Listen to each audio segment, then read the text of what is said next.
क्या जो मुल्क की सियासत है वो इससे पहले यानी कि पिछले आज़ादी के जस्ट बाद से और अब की सियासत में आप में क्या तब्दीलियां आपको नज़र आती हैं इस सियासत में? नहीं, देखिए, सियासत जो है पहले लोगों से जुड़ के होती थी।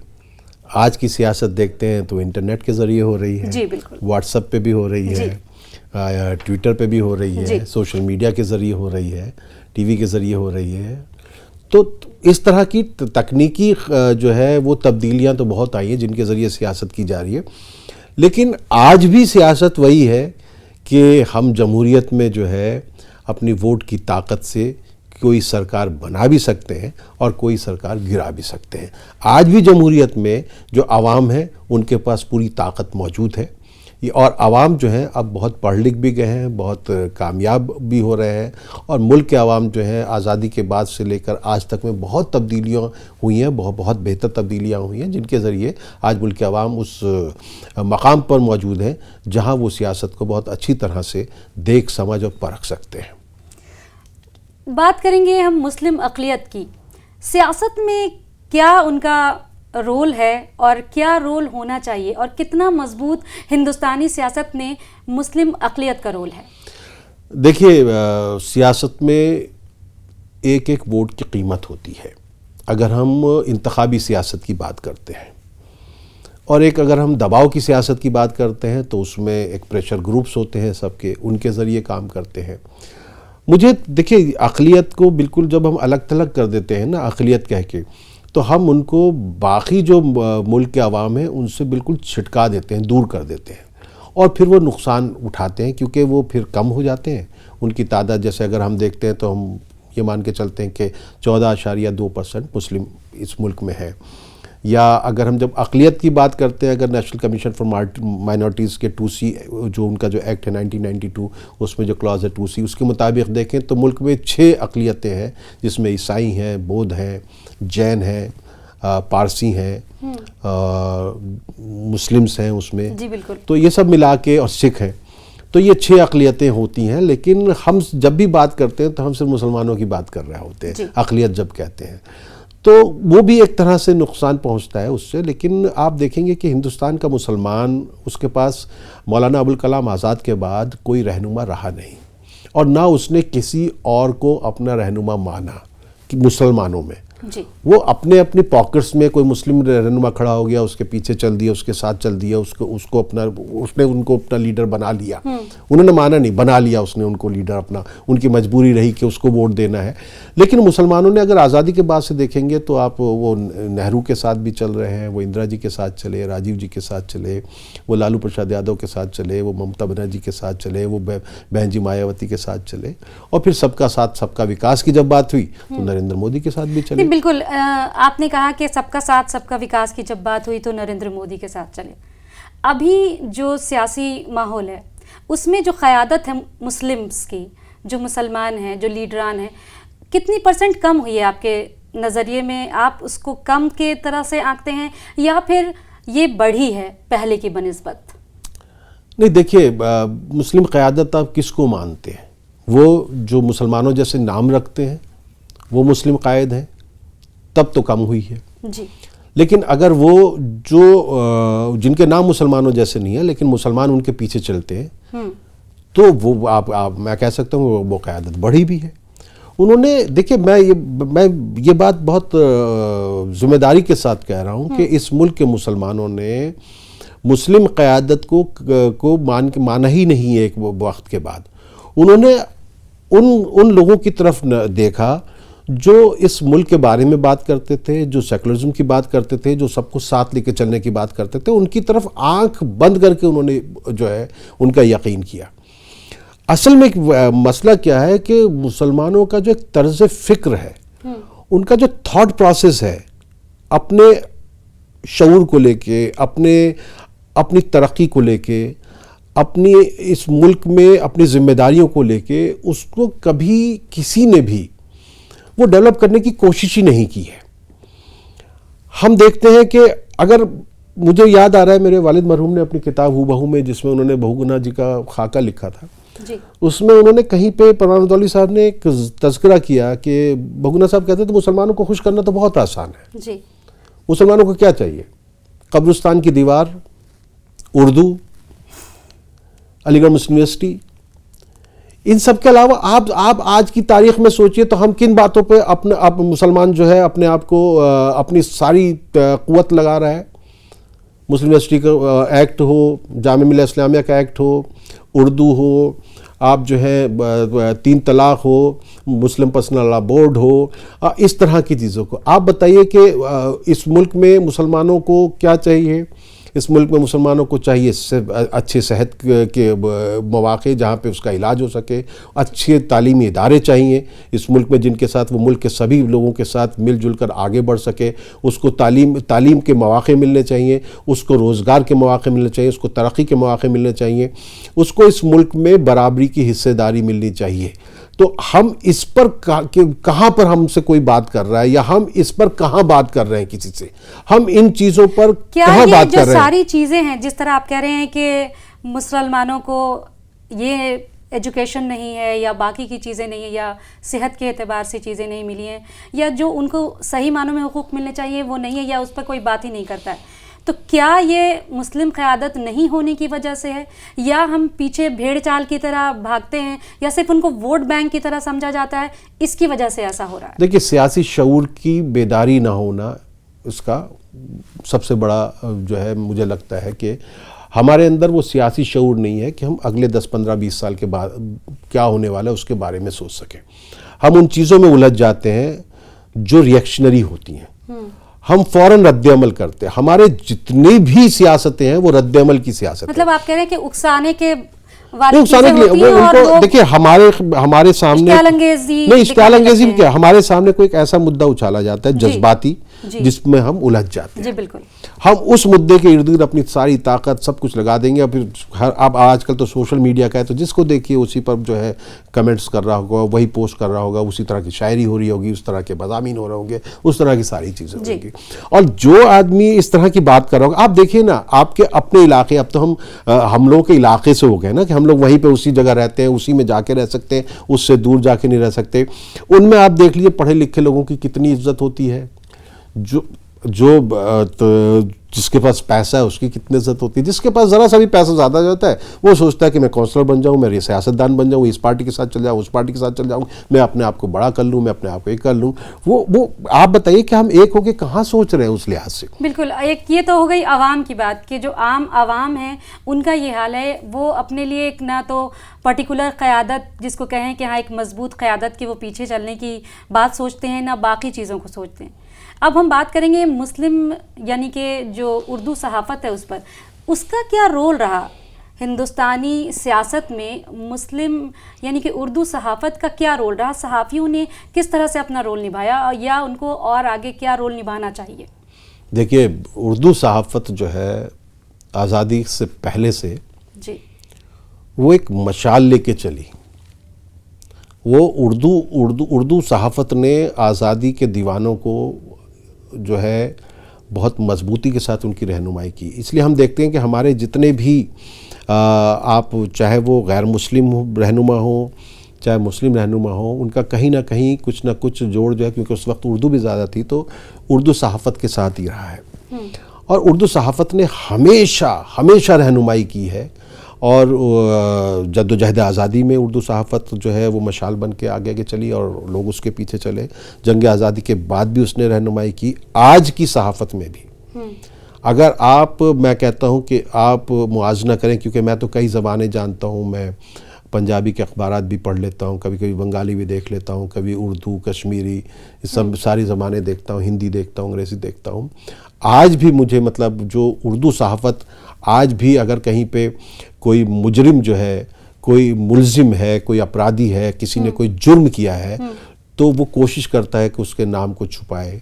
वो कोशिश करता है अगर कहीं पे कोई इस तरह का दो ग्रुप्स के दरमियान कोई किस किस्म के जो है तशद्दुद हो गया हो या कहीं पे कोई दो ग्रुप के दरमियान किसी किस्म की परेशानी हो रही हो, दोनों में कुछ ना कुछ अफवाहें चल रही हो, तो वहाँ पे भी उर्दू सहाफ़त कोशिश करती है कि किसी का नाम ना आने पाए। एक मुस्बत सहाफ़त मुस्बत सहाफ़त है, लेकिन बस यह है कि हमने उर्दू सहाफ़त को, हम उर्दू वालों ने भी उस अंदाज से नहीं देखा। और एक बात यह भी है कि जो हमारे उर्दू अखबारात हैं उनके पास वो रिसोर्सेज नहीं रहे, वो वसाइल नहीं रहे कि वो हिंदी और अंग्रेज़ी अखबारात के साथ मुकाबला कर सकें। हमारे जो हमारे पास जो सफ़ात है वो कम रह जाते हैं। कहीं ना कहीं सहाफ़त, उर्दू सहाफ़त भी पिछड़ गई है, जिस तरह से बाकी की चीज़ें पिछड़ी हैं मुसलमानों के दरमियान। आपको ऐसा लगता है? लेकिन इस पर, इसके आगे भी एक जहाँ है, जो सहाफ़ी हैं उन्होंने भी कहीं ना कहीं सियासी मैदान में, बहुत सारे सहाफ़ी ऐसे हैं जो उर्दू से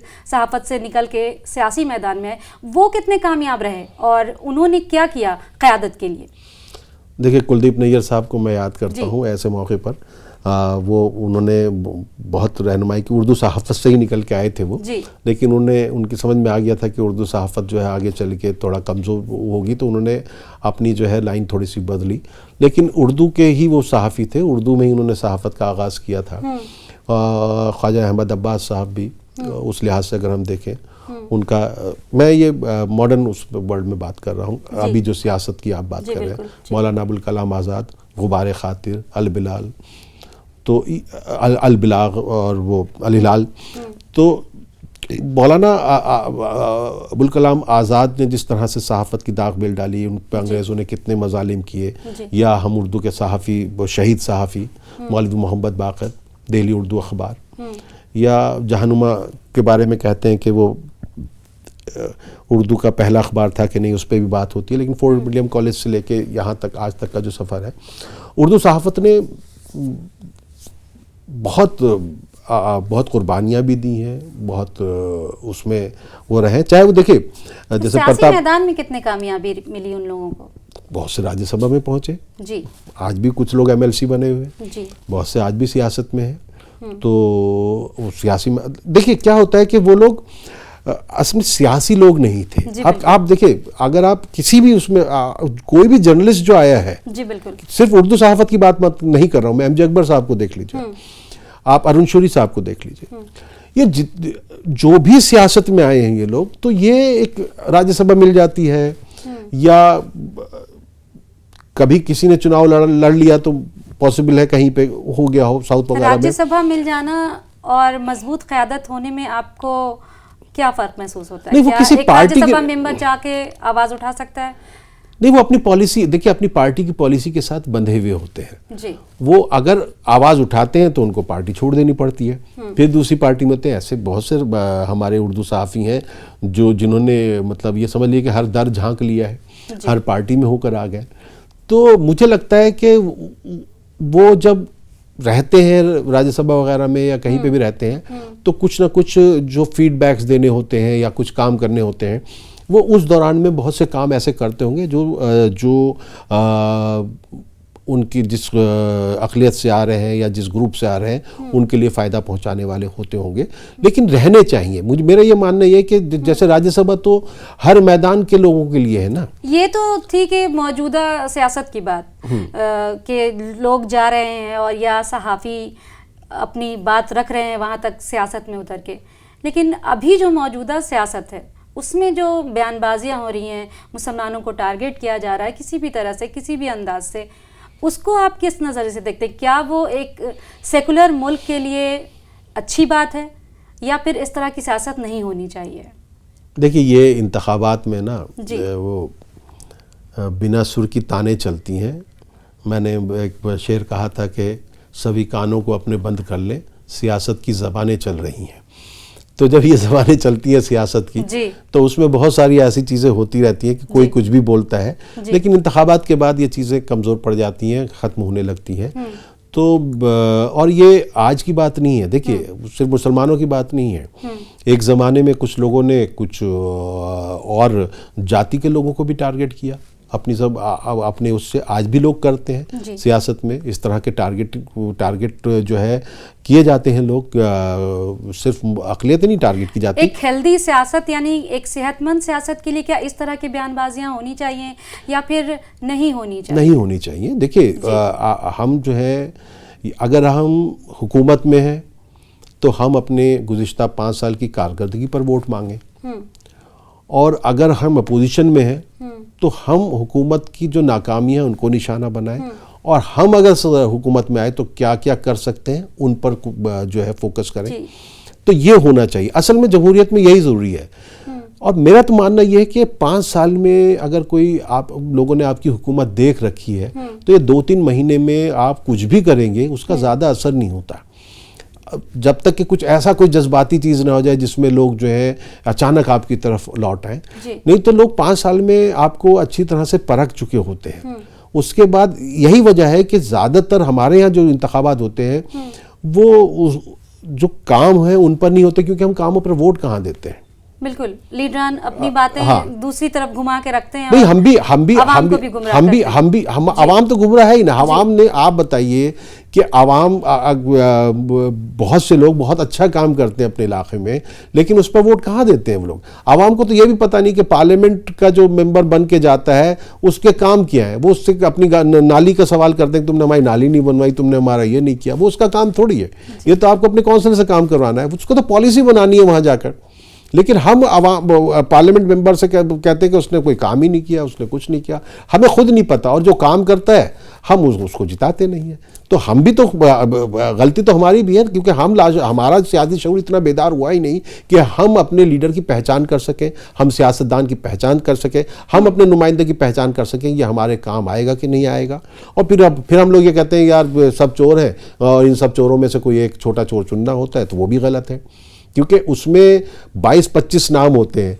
कुछ ऐसे लोग होते हैं कि जिन्होंने ज़िंदगी भर जो है इस तरह का काम किया होता है, आवाम की फलाह बहबूद के लिए काम किए होते हैं। हम उनकी तरफ देखते भी नहीं, हम शुरू के 3-4 नाम देखते हैं, उन्हीं पर वोट देखा जाता है। पार्टी पर जैसे पार्टी सिंबल या पार्टी का जो उम्मीदवार होता है उसको देख के लीडर को चुनते हैं, जो आवाम है उससे फ़र्क पड़ता है सियासत पर, या फिर एक जो लीडर है उसके काम को देख के चुनना चाहिए, तब जाके कहीं एक अच्छी और मजबूत हुकूमत बने और आगे काम भी हो?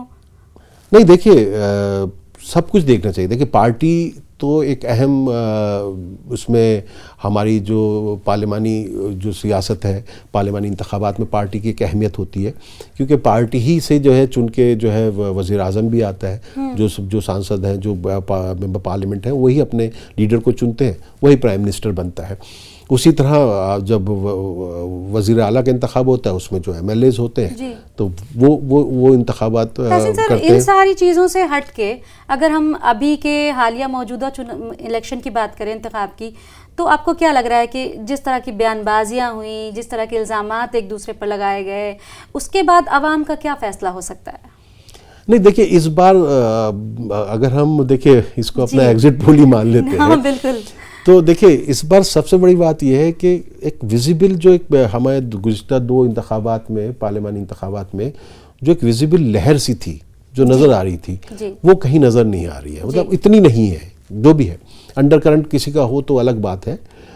और आवाम जो है वो भी खामोश है, तो आवाम साइलेंट है, वोटर साइलेंट है, उसका पता नहीं चल पा रहा है सलीके से। और अगर आप भीड़ देखें किसी की उसमें रैलियों वगैरह में, तो भीड़ कभी भी जो है हम ये नहीं मानते कि भीड़ वोट लाती है, क्योंकि ये जो हमारा पूरा वोटिंग सिस्टम है ना, ये बूथ लेवल तक जो है प्लान होना चाहिए। और जब देखिए अगर हम बीजेपी के मुकाबले में इंडिया की बात करें, इंडिया अलायंस की बात कर लें, तो उसमें भी जो सबसे बड़ी परेशानी मुझे नज़र आती है कि जैसे वो यूट्यूब पर छाने की कोशिश करते हैं और दूसरे लोग टीवी पर छाते हैं, तो उसमें जो मुझे परेशानी नज़र आती है वो ये नज़र आती है कि ये इन्होंने लास्ट मोमेंट पे टिकट डिस्ट्रीब्यूशन किया है। इस पार्टी का जिस उम्मीदवार को उम्मीद थी कि मुझे टिकट मिलेगा उसको नहीं मिला, तो वो आपको नुकसान पहुंचाएगा। उसने अपने बूथ के लिए लोग जो तैयार किए होंगे बूथ का सेटअप, वो बूथ का सेटअप वो रहेगा नहीं। अब सारा कुछ जो है आप कैंडिडेट के ऊपर डाल देते हैं कि तुम ही सब कुछ करो। वो लास्ट मोमेंट अपनी कैंपेनिंग करेगा, अपने बूथ का इंतखाबात करेगा, कैसे करेगा, क्या करेगा, वो पूरा सिस्टम जो है। आपको लगता है कि सोशल मीडिया जो है उस पर कहीं ना कहीं असरअंदाज हो रही है? जो सियासत है आजकल की, जो सियासत है वो सोशल मीडिया पर लोग देख देख के ही बाकी की चीज़ें अखज़ कर रहे हैं। ऐसा देखिए, आपको सोशल ऐसा मीडिया महसूस तो होता है? हमारी पूरी जिंदगी पे इतना हावी हो चुका है कि हम लोगों की जिंदगी भी रील बन चुकी है। तो हम कह सकते हैं कि इंसान, लेकिन मुझे क्या फील होता है कि हम बार बार जो हमारा मिजाज है ना, हम उस मिजाज का जो है सोशल मीडिया पे वीडियो ढूंढ रहे होते हैं। जी। अगर हम अपोजिशन पार्टी की तरफ से सोच रहे हैं तो हम उस तरह की चीज़ें देख रहे होते हैं। अगर हम जो है हुकूमत में जो हुक्मरान पार्टी की तरफ से देख रहे होते हैं तो हम उसकी वीडियो ढूंढ रहे होते हैं, उसकी रील ढूंढ रहे होते हैं, उस पर जो है कमेंट कर रहे होते हैं, उस पर रिएक्शन दे रहे होते हैं। लेकिन अल्टीमेटली वोटर को पोलिंग बूथ तक लाना है और उसको जो है वोट डलवाना है। वहाँ पर जो कामयाब हो जाएगा उसकी जो है मैं ये मान के चलता हूँ कि उसकी हुकूमत बन जाएगी। इस बार के इंतखाब में ये देखने को हमें मिला कि वोटिंग तो अच्छी खासी हुई और लोग निकल के भी आए। जहाँ जिस इलाकों में कम वोटिंग होती थी वहाँ पर भी वोटिंग देखी गई इस दफ़ा ज़्यादा। उसका इन सोशल मीडिया पर की वजह से असर हुआ, कैंपेन की वजह से असर हुआ, या फिर जो सियासी हलचल है, बयानबाजियाँ हैं, ये उसका असर देखने को मिला? नहीं, कम हुई है। देखिए, अब हम पहले 2-3 फेज़ की बात करें तो पोलिंग तो बहुत कम हुई है। काफ़ी जगह पे जो है वो फिर काफ़ी कैंपेन चलाना पड़ा लोगों को पोलिंग बूथ तक लाने के लिए। फिर देखिए 7 दौर के ये चुनाव हैं, कहीं ना कहीं बहुत लंबे खिंच गए लोगों का भी जो है, और कब से इसकी कन्वेंसिंग हो रही होती है टीवी पर, सोशल मीडिया पे, तो लोग भी जो है एक अटेंशन स्पैन कम हो रहा है इस टेक्नोलॉजी के दौर में, तो लोग भी जो है नहीं आए। फिर गर्मी बहुत हो गई, नेता भी थके थके नज़र आ रहे हैं। तो ये सारी चीज़ें जो है, हमें लगता है कि हमें इस डिजिटल इंडिया के दौर में, ये जो इतने दौर में हम चुनाव करा रहे हैं, इसको थोड़ा सा समेटना पड़ेगा, चाहे इसके लिए कोई भी रास्ता निकाले। तो वो भी वजूहत रही हैं। लेकिन हाँ, जैसे कश्मीर वगैरह में बहुत अच्छी पोलिंग हुई जहाँ नहीं होती थी, लेकिन बाकी जगहों पे, काफ़ी जगहों पे जो है पोलिंग कम हुई, और फिर उसकी वजह जो है गर्मी भी रही है। सवाल और करना चाहते हैं कि क्या एक हेल्दी हुकूमत के लिए और हेल्दी सियासत के लिए एक हेल्दी यानी कि मजबूत अपोजिशन भी होना चाहिए, जो नज़र नहीं आ रहा है? हाँ, होना चाहिए। अपोजिशन, मजबूत अपोजिशन भी ज़रूरी है और मजबूत हुकूमत भी ज़रूरी है। और उसके मुझे लगता है कि आवाम का भी मजबूत होना बहुत ज़रूरी है। आवाम अगर मजबूत होंगे तो फिर वो उनके लिए मजबूत हुकूमत भी उनके लिए आ जाएगी और मजबूत अपोजिशन भी उनके लिए आ जाएगी। आवाम को अपनी ज़िम्मेदारी समझना होगी, उनको समझना होगा कि भाई खाली वोट डाल देना जो है उनका काम नहीं हो जाता है। उनको जो है सरकार को आईना भी दिखाना होता है, अपनी ज़िम्मेदारी पूरी करनी पड़ती है, और अपने जो है अपनी ज़िम्मेदारी से बचना नहीं होता। और मुल्क की फलाह व बहबूद के लिए जो है पहले हमको सोचना है, उसके बाद पूरी दुनिया की फलाह व बहबूद के लिए सोचना है। हम एक ग्लोबल सिटीज़न बनते जा रहे हैं और हिंदुस्तानी जो है पूरी दुनिया में फैल रहा है। तो अगर हम यहाँ पर कुछ हमारे बारे में कोई गलत राय कायम होती है तो पूरी दुनिया में हमारे बारे में गलत राय कायम होती है। तो उस लिहाज से हमको एक सोच समझ के एक जो है सेहतमंद मुआशरे की बुनियाद भी डालनी है और सेहतमंद जमहूरियत की भी बुनियाद डालनी है। बिल्कुल से एक शेर की गुजारिश कि मौजूदा जो सियासी सूरत हाल है या जो मंजरनामा है, उस पर आप एक शेर हमारे नाजरीन के लिए ज़रूर पढ़ें। 2 शेर हैं कि मेरी एक तवील गज़ल है जिसमें 500 के करीब अशार हैं, उसमें से मतला और एक शेर है कि वो कहते हैं हुकूमत चल रही है, मैं कहता हूँ ज़रूरत चल रही है, उजाले जी हुजूरी कर रहे हैं, अंधेरों की सियासत चल रही है। बिल्कुल